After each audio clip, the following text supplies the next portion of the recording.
Hi Aries, welcome to your quantum reading. This is for, where are my comments? Aries, Sun, Moon, or Rising. As always, welcome to my cross watchers. Cross watcher, you could be dealing with an Aries. The message could be for you, so feel free to take it however it resonates with you and your situation. Keep in mind that these are general and timeless readings. If you're wanting to book a one-on-one, my website information is down below in the description box. Just go ahead and, dude, I always do that. You can just subscribe your email to my website. That way you'll always get an email notification every time my availability opens up. You can also follow me over on Instagram. That information is also located down below. So, just know I post more things on quantum physics and crazy things that I play around with alchemically over there. And if you decide to jump over there, just know occasionally I get scammers.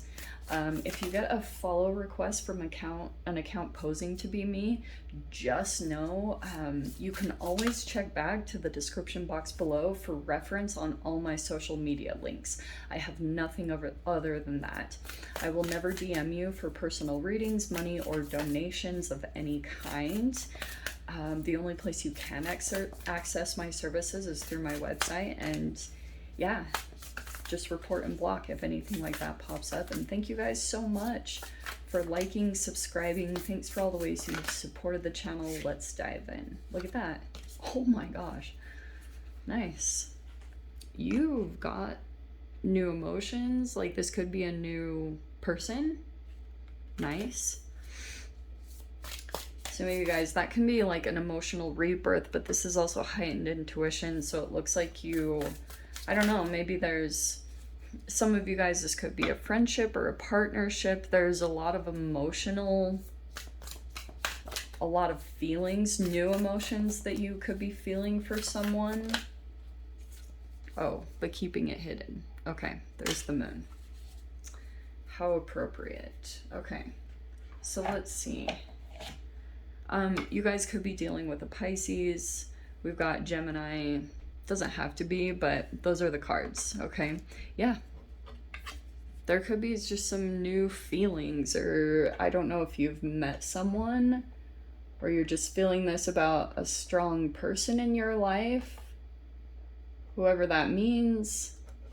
Somebody, too, the way this can also manifest is like, if there's been a person that you've been around for like a significant amount of time, whatever that means to you, this can also be where you like just feel new emotions for someone.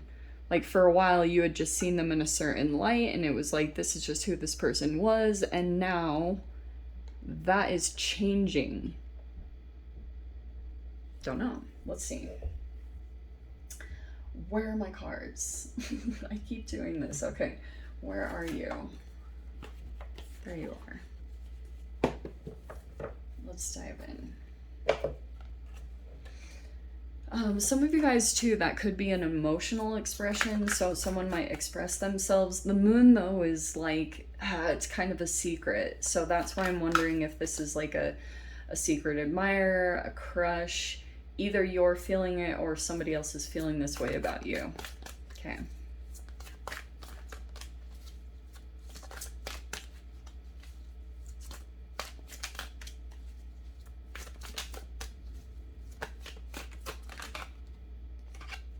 There we go. There you are. Okay. So, yep, there's your card. So, Three of Wands is like a waiting card, and obviously it's like, it's an exploration card. It's like going outside of your comfort zone, so that can totally be the case. It could be, like I said, exploration. And then here's the Seven of Wands. Look, you're getting ready to, I think what you could be dealing with at this time, you also have the Emperor right there, so that's technically your card, right? So it's saying that you could be waiting, and in the midst, this combination is telling me that you might have some opposing forces around you, maybe even oppressive energies, and you are waiting for it's either a timeline or certain things to line up for you to be able to take a leap out of a certain situation that maybe you're feeling a little bit challenged by at this time. But it's like you're in your power, okay? I almost wonder too, Aries, 'cause here's what's interesting. You have the Devil card right here. Yeah, there could be a bit of oppression. This combination, though, can kind of be like that you're meant to be in an authoritative position. Like the Emperor is the Emperor, and the Devil is a form of codependency, right? So it could be that like that might be the really challenging part of your energy. That's technically, of course, that's your card. The Emperor is Mars and Aries. And it could be that like internally you are like a powerful leader, but you might be dealing with certain situations that make you feel challenged because maybe you're not fully in your place of power. And it's, I don't know, because that's the Devil card is usually, like I said, some form of codependency. Okay. And then we have the Knight of Swords. Okay. That feels like something that was said that was blunt. Knight of Swords is blunt. And when it comes in with the Devil, there's some shadow elements that are coming into this. So this can be something that pulled out. I feel like this yikes. The Emperor with the Devil card. First, this is Saturnian energy, and it can be a bit harsh, and that can be the situation here.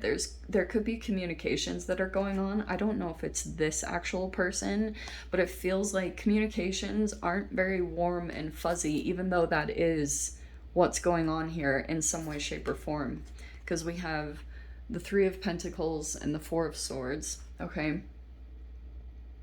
I almost feel like someone took something out on you, or vice versa.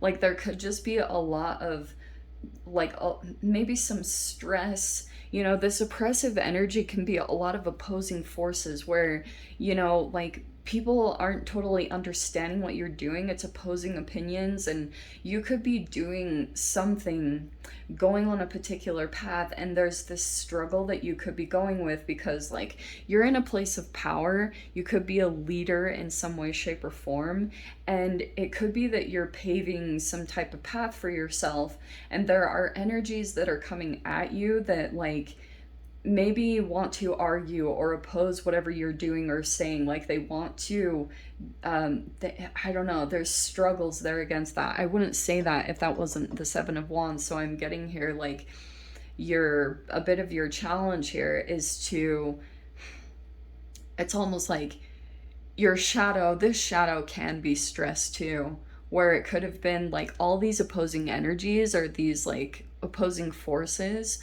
are maybe causing you to go a bit into your shadow, because it could be kind of like survival instincts that are coming at the forefront for you. And there could have been something said here that was just a little bit off base, because maybe it was just certain stressors in your environment. And so for some of you guys, it feels like that's what happened. It was kind of like a, you know, like it's what the picture says, like it's exactly like that. Could have come at you, or you said it to someone. Like sometimes, most Aries, actually almost all that I've met, are very straightforward, blunt. And when you've got another energy, say like the moon, which is Piscean energy, that person will kind of like internalize it. You know, the moon is more of like a sensitive energy, but they can be more intuitive, but they will just kind of quiet down and go intuitive. Okay, so Four of Swords is healing, right? So it could be taking a break, healing the mind, especially if there were communications that were a little bit harsh. But it feels like to me there's just stress around building a stable foundation. And it feels like to me that it like affected a really strong connection in some way. Like there was this really good bond between you and another person. And this just feels like something that was like not intentional or whatever this is. But this devil card, like, it usually is some form of insecurities that are coming up to the surface. I'm saying with this with so much love, but when Aries comes in to dominate a situation, it can slightly, don't shoot the messenger, but turn into that any type of fear that you're dealing with in another situation, it can like turn into control in another area, right? So it can be forms of like you trying to, like, this would be an OCD person that goes around and cleans their house like crazy. You know what I mean? It's like one of those things where they like have to feel in some way in control when they feel so out of control in another area. That's kind of what this feels like. And then this just feels like some of the energies lately where something just could have been said from this buildup that happened, and now it's like Three of Pentacles can be getting support or advice and things like that, but just be cautious of who you're getting advice from, because there are people that have their own agendas, and that might be kind of challenging to deal with. Is like Seven of Wands is usually a bunch of different energies that you're dealing with and trying to, it's like teamwork. And especially for you, the moon that's coming up, the Aquarius full moon, it's hitting your 11th house. So it will be causing some tension in your friends and your networking groups. Like it'll just feel kind of pressurized. And that's what feels like the Seven of Wands, just like moving out of maybe a social networking area and moving over to a different space. And it feels like you're gonna be able to settle down here. Something is gonna like become stable here. Three of Pentacles, you'll be building some kind of foundation very quickly, and once you do that, you'll be able to calm down. Like your mind will be at ease and at peace. Okay, so this just feels like kind of an ebb and flow that could happen here a little bit. Feels a bit intense, but you'll be able to work through it. Okay, just make sure that you think before you speak. Maybe that's even for other people that you're dealing with, but it might be that you come across kind of harsh because you're dealing with a lot right now. Okay, so let me dive into the extended. I'll see whatever else wants to come out. If you want to join me over there, of course, feel free. Go down below, click on the Vimeo link. I'll see you over there. But Aries, if this is where we leave things, I'm sending you so much love, wishing you all the very best, and I'll see you in your next reading. Take care.